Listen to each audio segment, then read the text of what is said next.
का अम्बेडकर का सिद्धांत है कि बल, बुद्धि, विद्या और विवेक, ये चार चीजें हों वो कभी फेल नहीं हो सकता है। हाँ, वो ये तो हिंदुओं ने बना रखा है, साम दाम दंड है। जी जी। हाँ, क्या आधार है?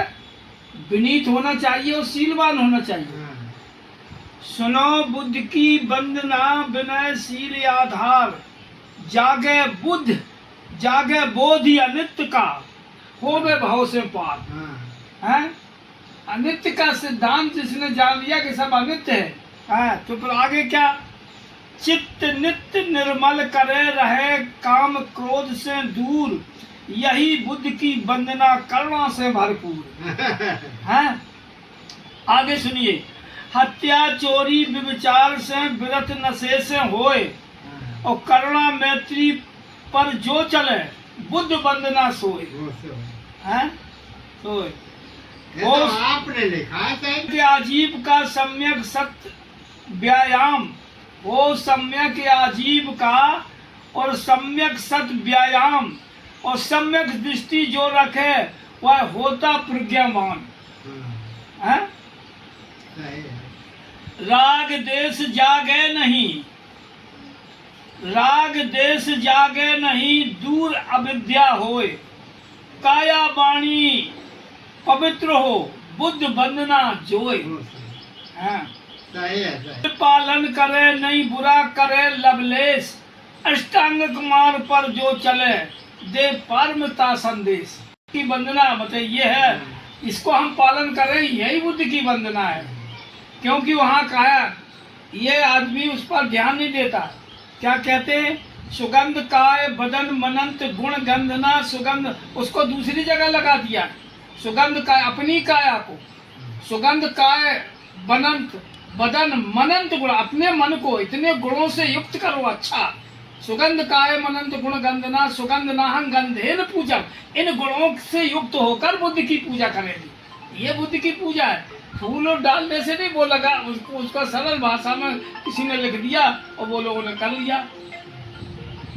समर्पण भाव के ये देश कैसे आदर्शवादी हो, समता, बंधुता, एकता, अखंडता, नैतिकता, सदाचार, मानव में भाईचारा, आपस में मेल कैसे हो।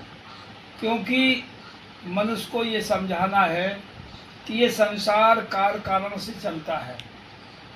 जब मनुष्य के एक ठीक समझ में आ जाएगा कि बिना अग्नि के भोजन नहीं बन सकता है, बिना स्त्री पुरुष के मिलने से ये आगे संसार का संचालन नहीं चल सकता, यानी संतान पैदा नहीं हो सकती है।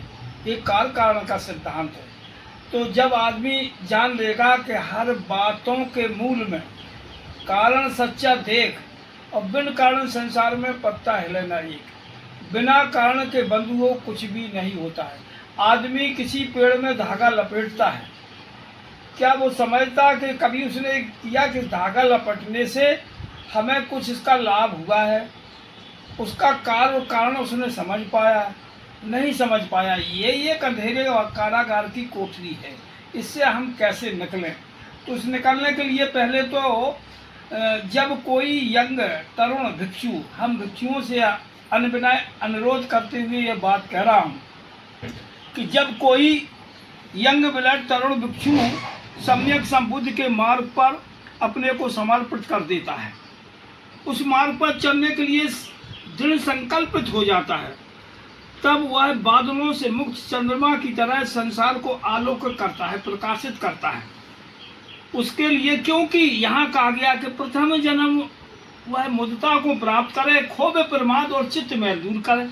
उसका चित्त मैल दूर हो गया, जैसे सुनार सोने चांदी के मैल को काटता है फूंक फूंक कर, ऐसे ही वो तरुण भिक्षु अपने पुराने संस्कारों को, अपनी काया के प्रति जागरूक होकर, वाणी के प्रति जागरूक होते हुए, और जो समझता है कि ये कुछ अकुशल कर्म है, उनको क्रम से धीरे धीरे समाप्त करता है, कुशलता की ओर बढ़ता है, तो निश्चय ही इस देश को वो आदर्शवादी बना सकता है, समता बंधुता पैदा कर सकता है, और लोगों में एक चीज पैदा कर सकता है कि बंधुओं बुद्ध का जो सिद्धांत है, बुद्ध का जो मार्ग है, या कबीर का जो मार्ग है, या रविदास, चोखा मेला, दादू पलटू आदि महापुरुषों का जो मार्ग है, वो मनुष्य को जोड़ने का कार्य करता है।